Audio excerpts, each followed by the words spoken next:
This thing has 2 disconnectors. This thing has the funky... Oh my god. Oh, I just was reminded of something and I want to cry. Oh god. Dude, putting in the disconnect was so hard. Oh, so fucking... So I've told you all about my hatred of springs, right?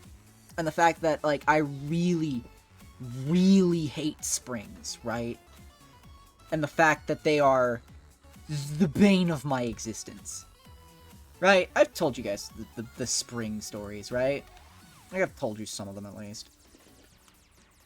Imagine, because here's the thing. See how the game right now? The game right now is just saying, yeah, set that in. Just set that in right there and then put the pin in. Yeah, it's easy. Just fucking do that. It's really easy, right? It's not. It's really not easy. It's... Okay. It's really, really hard to get the fire control group in. It's really, really hard to get the fire control group in without a slave pin. So a slave pin is a pin that you can put in to this segment of the fire control group that exists merely to hold it together. And then you put the main pin in. You put the fire control group pin in, put it in, and you shove the slave pin out as it goes. They're really useful and make this process so much easier. I didn't have one.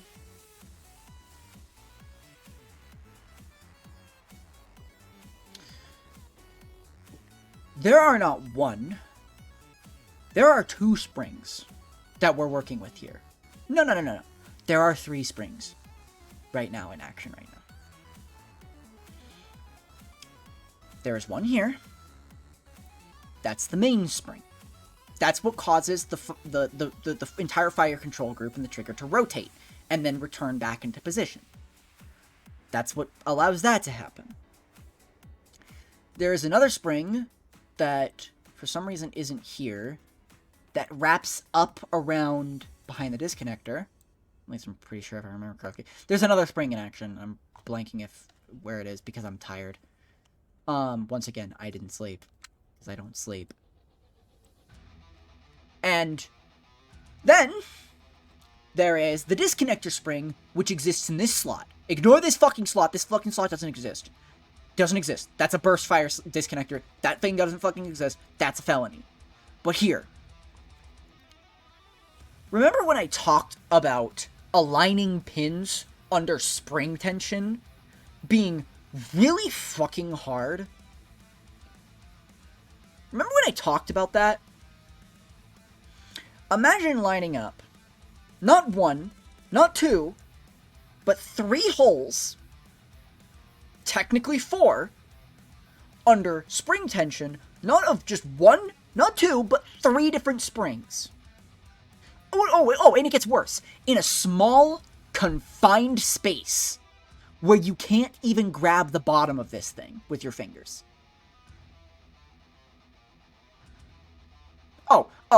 And it gets worse. If this thing is actually touching the bottom of the receiver, it doesn't line up with this stupid fucking pin. It doesn't line up. This thing is the worst fucking thing in the universe. This fire control group pin makes me want to commit self-die. I can't. I can't, dude. Like, I actually can't with how fucking angry this thing makes me. Because it's not easy, okay? Like, I don't care if any of you think I'm fucking overreacting. But putting in the fire control group without a slave pin? Lining up the holes was already a pain. Because you have to line up the holes for the receiver, the 2 holes for the receiver. You have to line the 2 holes that of the trigger Because this is the trigger, this big fucking block of metal. The trigger, and then the one hole in the center for the disconnector. I can't even imagine having an extra hole for the fucking burst disconnector. That's a pain in the ass. All of them need to be lined up perfectly. And then you slot the pin in. That's doable. Still annoying, but doable. But imagine all of that under spring pressure. You have to keep this thing pushed down, but you can't push it down all the way. Because then you can't line it up. And you have to keep this part pushed down, but you can't push it down all the way, because then it doesn't line up. And you can't push it down too much, or else it becomes off-center. And it's in this tiny fucking space, and it feels like you need 6 hands to do it, and like... God! I can't. Dude, I actually can't. I don't think it's actually physically feasible for me to describe actually how difficult it is.